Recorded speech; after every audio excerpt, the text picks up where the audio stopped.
Hello, hello, beautiful listeners. Let's do this, shall we?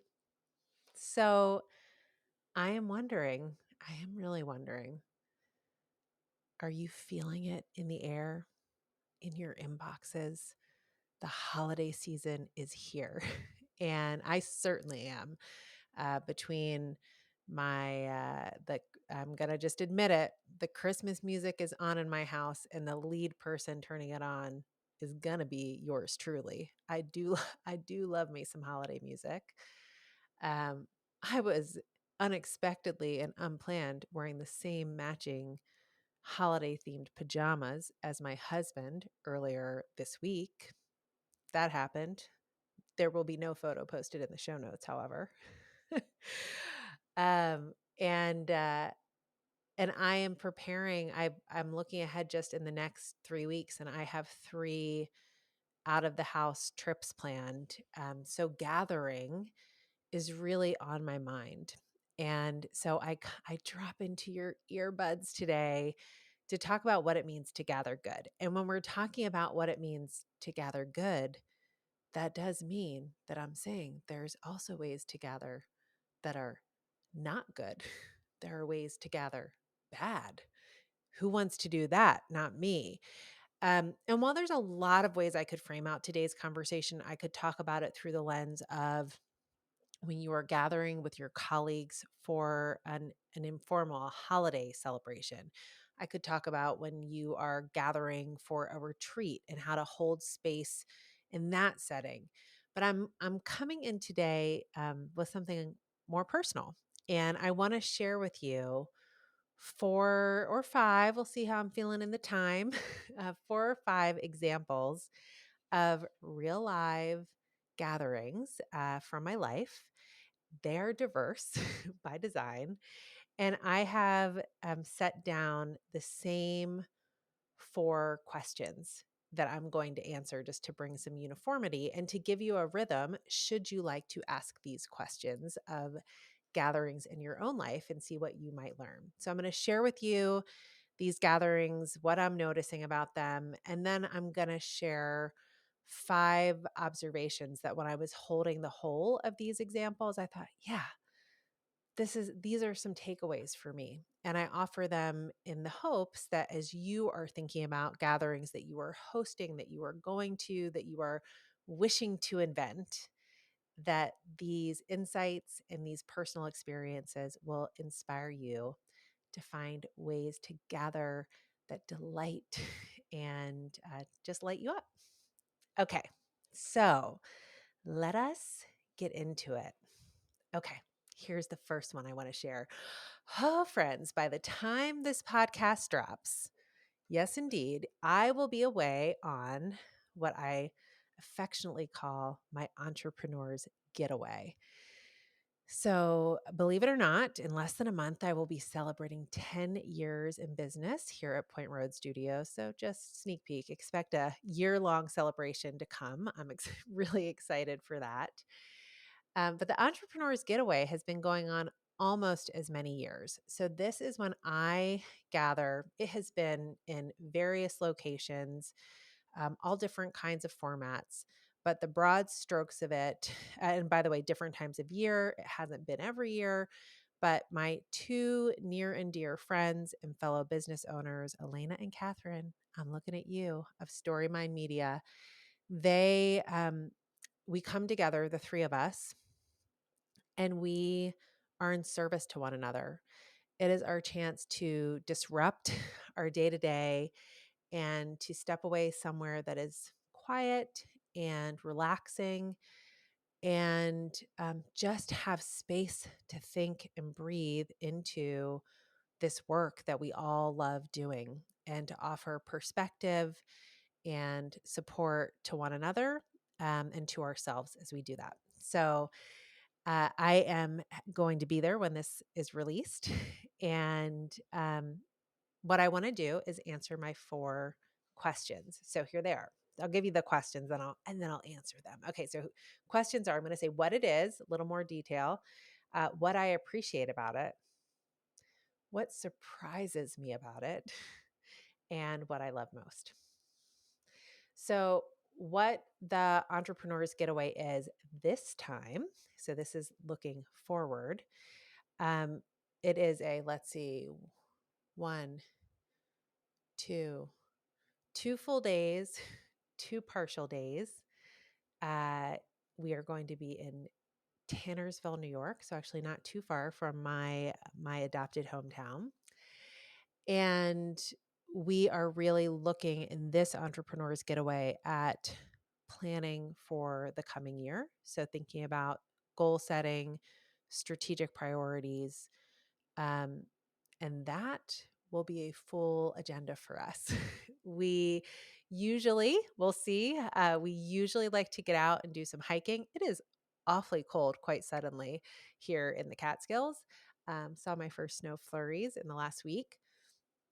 But I do believe we'll get out, we'll do some hiking, we'll probably eat one meal out. We have a meal plan, thanks to other people than me who are good at that. and we're just going to really be in support of one another. It's informal, it's work focused, and it has the ease of being work focused with people who are very good friends. What I appreciate about it, so many things. Um, I appreciate the vulnerability of it, that there's no need to prove anything. There's no need for things to be finished. This is the first time we've done it where we haven't done calls in advance to really set a focused agenda and start to get into the work. And I appreciate that we can still gather and meet even though we haven't done that. And I don't have any resistance to it. I'm sure we've all done in our own ways, our own thinking in advance. Um, and most of all, I appreciate my friends and being there with them, and the wisdom and support and the insights that they provide in the moment, and as people who've been tracking with me over many, many years. What surprises me? What surprises me? What surprises me this year is that I'm feeling a slower pace. So um, I just don't feel rushed. I've felt like I'm cramming things in. I'm um, working really hard to make sure I'm ready. And this time I just feel like uh, I feel slower and okay with being slower, which feels quite good, I must admit. And what I love most, I'm going to say something different than what I appreciated. I'm noticing my overlapping of those two as I was effusive in all the things I appreciate. What I love most, I love the space. It's the quality of the space. Good people, somewhere quiet, no tight agenda. And so much of my life doesn't run that way. So I really appreciate that. Okay, so that is my Entrepreneur's Getaway. I was trying to think of how many there have been. At least, this is at least the fifth one. Thinking 1, 2, 3, 4, maybe more. Catherine and Elena, we got to count how many of these have we done. Maybe I'll report back. Maybe I won't. If you're curious, please let me know. Okay, second gathering I want to talk about. And this is now a series. So this is called the Sister Moon Circle. What is it? It is a gathering of women here in the Catskills. There was a book club that I participated in. It's actually really how moving out to the Catskills in 2018, I got to know a lot of my friends here. And thank you, Brooke, for inviting me in and into that book club. And the book club halted in the pandemic. And this was the reimagining of how we might gather now. And it was I was going to say brainchild, but I feel like it was a heart child, like really born of the heart of my friend, my dear friend, Jenny. And she wanted to bring women together to be in community, to gather around the new moon where we might track with the cycles of nature, which I do feel very connected to where I live, and to acknowledge that women are, um, how do I want to say this? Women used to be tracking with one another, even like insofar as how their bodies were going through their menstrual cycles, and they would be together during that time. And they used to track and have menstrual cycles. Us women used to have our periods at the same time. And certainly it's not something that's happening in that same way today in modern times. But the idea was to gather around these cyclical moments of the moon, um, and offer no problem solving, but just community, space to be open, to be vulnerable, to be messy, and to be together. And there were a lot of things about when I was invited to come into this circle, my immediate answer was like, yes. And my sense was, and I have no idea what this is, going to something called a Sister Moon Circle is certainly not something that was a part of my family of origin, and which I just observe without judgment.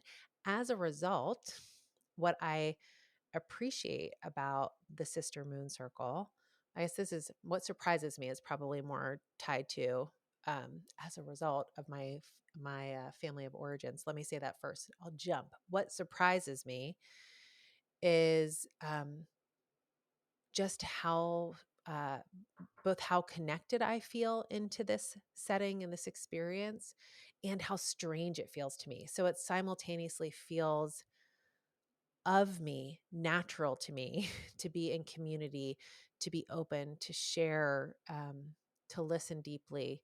And it feels uncomfortable, like unfamiliar, something I'm not used to. Makes me feel like I'm on uneven footing, not quite sure of how to share of myself in that way. Um, and that's also connects to what I appreciate. Just imagine walking into a space where even people you are meeting for the very first time are bringing the fullness of what they're feeling, what they're noticing. And there's something in the quality of the space. And I just give so much love, and appreciation to the guidelines and the environment that Jenny, our host, what she creates. If there's like scents and sounds, and you walk into this lovely living room, and a member of the group sages you to cleanse you as you walk in. I can assure you, every time I've done it twice, but every time I've done it, I'm like, I feel like really excited for this, and also really strange. Like this feels unfamiliar. So I really I appreciate that. And I appreciate a place where I can go and stretch and learn and try new things. And what I love most, hmm, what I love most, I love the messiness of it, and the way that the things that I feel it is sparking ways of seeing in me that have always been there, but that maybe have not been awake. And um, any of you who've been listening to the podcast for a long time know I say quite frequently, we can't change what we don't see. And so just tapping into dormant ways of seeing feels delicious. So, Sister Moon Circle. Okay. Let's go to a Vision at Work retreat. And to honor and the confidentiality of my clients, I won't say who did this, um, but there was a really beautiful multi-day retreat hosted for female leaders, and I had the privilege to join in this setting out in the and it was in the Catskills. It was actually the first time I did a corporate group retreat in my adopted neighborhood. And it just felt so special. Women had flown in from around the country. They were all senior leaders in their own right and at a stage of their leadership where being in community with one another felt really important and really special. And um, the mix of how we moved through this time was I was guiding the group throughout 2 days on sharing the foundations of the power of vision and then guiding them through really their own visions in uh, these 3 pillars. So, where are you coming from? The story of you. Where are you headed? What is your vision for yourself? Can be professional, doesn't have to be professional. It's like for you, what do you feel drawn to call in? And therefore, how can you create a roadmap that gets you from where you are to where you want to go, such that you can see the connection between your vision and your story and the actions you're taking today? So that was the focus of how we move through this retreat, which is a core focus of much of the work that I do. But the format of it in the Catskills with these women from across the country, like powerhouses in their own professional right. And then interspersed around it, these really lovely experiences like candle making, and which actually, if you're watching the video of this, you can see over my shoulder is that black candle. That's the candle I made there. And so many other things. They're like beautiful, like barbecue dinner outside amidst the wind and looking at the mountains, hikes along a trail for those who felt inclined, yoga while watching yoga outside, looking at the views of the mountains. Like these were the kinds of things around it. So that's what it was. What I really appreciate the investment that this organization was willing to make to gather these women in this setting, not yet knowing what the outcome might be, really trusting. I really credit the 2 sponsors trusting of themselves that even though they weren't yet sure, every part of them knew like, but this gathering this way feels like it's going to just give return that dividends of the investment, and both in the experience and in how it would continue to ripple out. And I really appreciated their boldness of vision and willingness and conviction to follow through on it. What surprised me? What surprised me was how easy these particular women, some of them knew each other, some of them didn't. What surprised me was just the immediate ease that was created. And again, I credit the sponsor of the event, who was really the host, the person who knew everyone that had convened. And though I had no doubt in her, I was still wowed and in awe of her, watching how she made the connections um, and really brought people together. And what I loved most, there was this moment where we could have stayed inside. We had a lovely room, but it just felt a little small for our group. And so I gathered blankets on a break and I shifted us to sit outside. And it was just on like the edge of like, is it a little too cold? Is it a little too sunny? But I just thought it's right. Like it feels right for us to be outside and the rest will follow. And so I made that move to get us outside. And there was just something purely magical for me to be guiding this group of women through work and content and ideas that feel so core to who I am, and to watch as they made it their own and brought forward and shared so fully of themselves. Um, I just loved it. It was great. So that was what I'm calling the Vision at Work retreat in the Catskills. Okay, fourth. This will be my last one. This is really a different flavor. Let me talk to you about something I've been doing quite frequently lately, which is called gathering with my family around our makeshift coffee table and playing Dragonwood. I will link to Dragonwood in the show notes. it's a it's a card and dice game. Though I've played it many times. Don't ask me how you play it. We're modifying it a lot because we don't have enough time to finish and have a reasonable bedtime. And by reasonable, I mean one where there's not we're not ending in tears, and those tears could be from children or frustrated parents. So, um, but here's what this looks like. This has been a repeat routine. I've been really paying attention to the quality of my presence with my children and my family, my husband included, and really wanting to make sure that I am creating time for play and creating moments of choice for my kids, especially late in the day when so much of their day is adult directed by parents, getting ready for them to go to school, directed by teachers. Here's how you're moving through the school day. Um, Wanting them to have those moments of choice and to practice making choices. And so playing games and giving them choices about like, what game do you want to play? That's been a real part of our rhythm. And the two most popular games that have been selected lately are Go Fish, where we have a visual version of Go Fish, which I really love, and Dragonwood. So I'll talk about our Dragonwood gatherings. What it is usually the last 30-ish minutes before bedtime. And we are in our living room.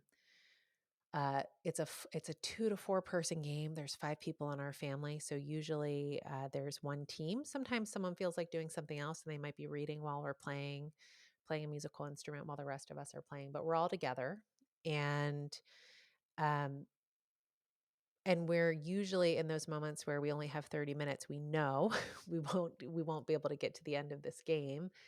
Um, and I try and check my feelings of, it's a totally different strategy if you're playing a shorter amount of time. Like that's the competitor in me. It's like, but how do we adapt the strategy of this game?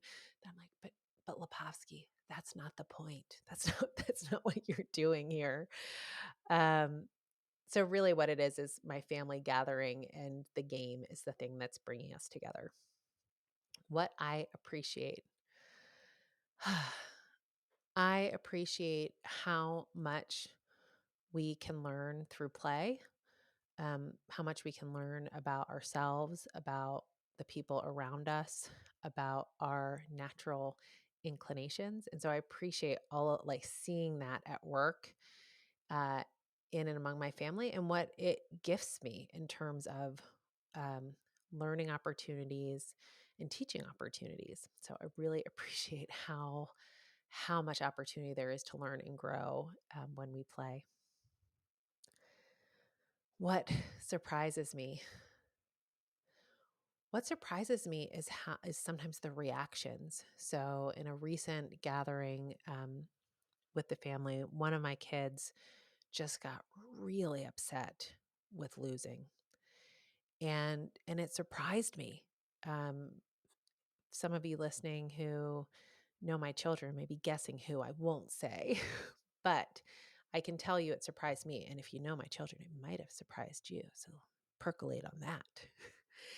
um, and it just and like it's just that showing of like, gosh, these kinds of feelings are probably there, but sitting beneath the surface. So actually letting the frustration of losing emerge was like, oh, like now we can talk about it. We were able to talk about it a little bit in the moment, and then we needed to sleep, but it gave like other ways that I could come in and access that. But it really surprised me when that happened. What I love most is just taking downtime and just being with my family. And it's just awesome. In fact, I will shift out of sharing these experiences and into my broader observations with this transitional story, unplanned.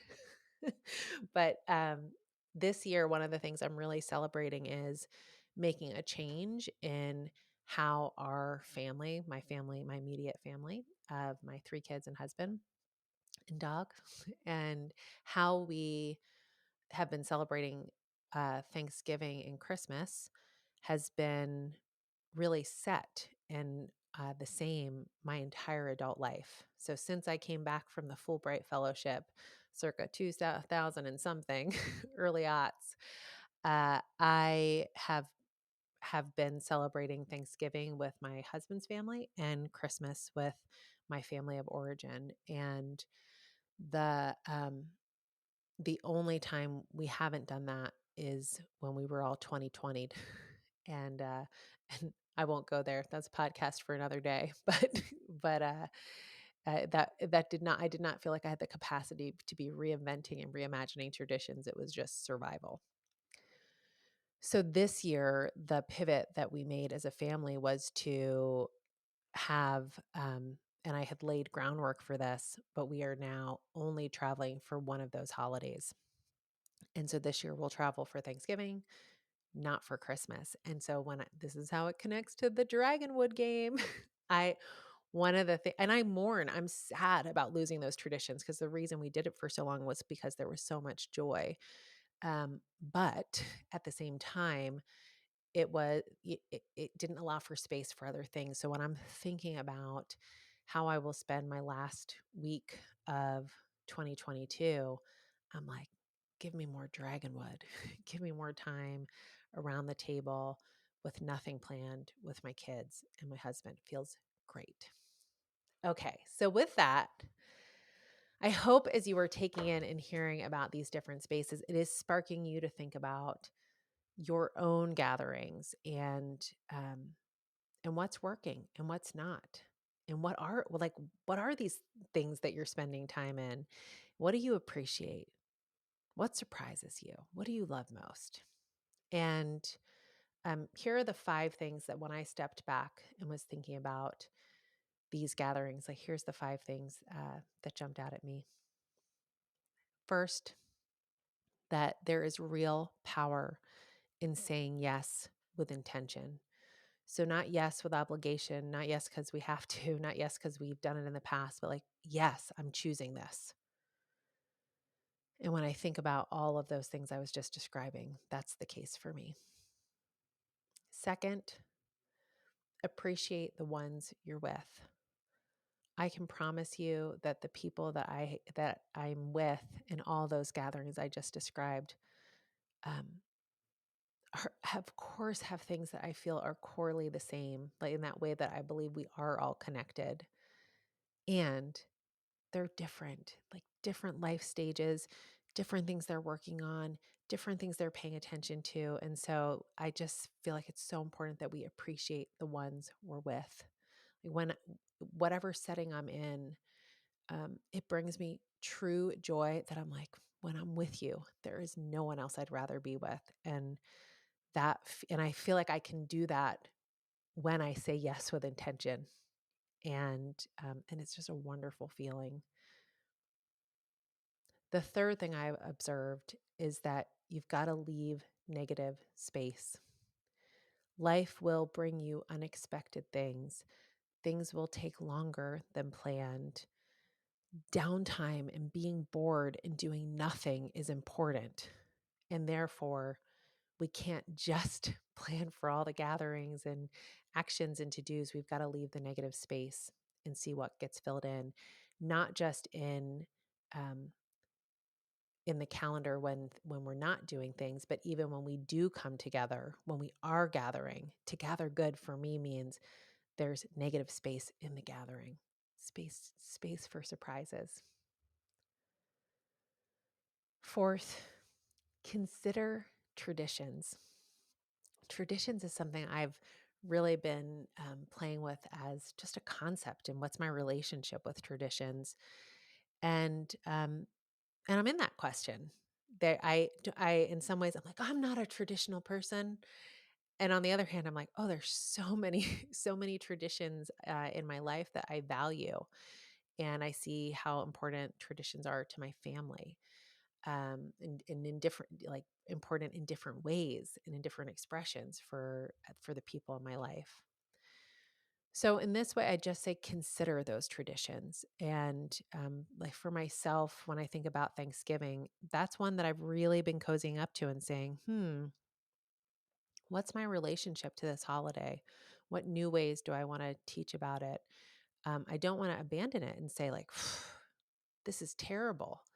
On the other hand, um, it's not okay to me to just pretend like I'm not aware of new ways of looking at Thanksgiving here in 2022 than in 2002, than 2012.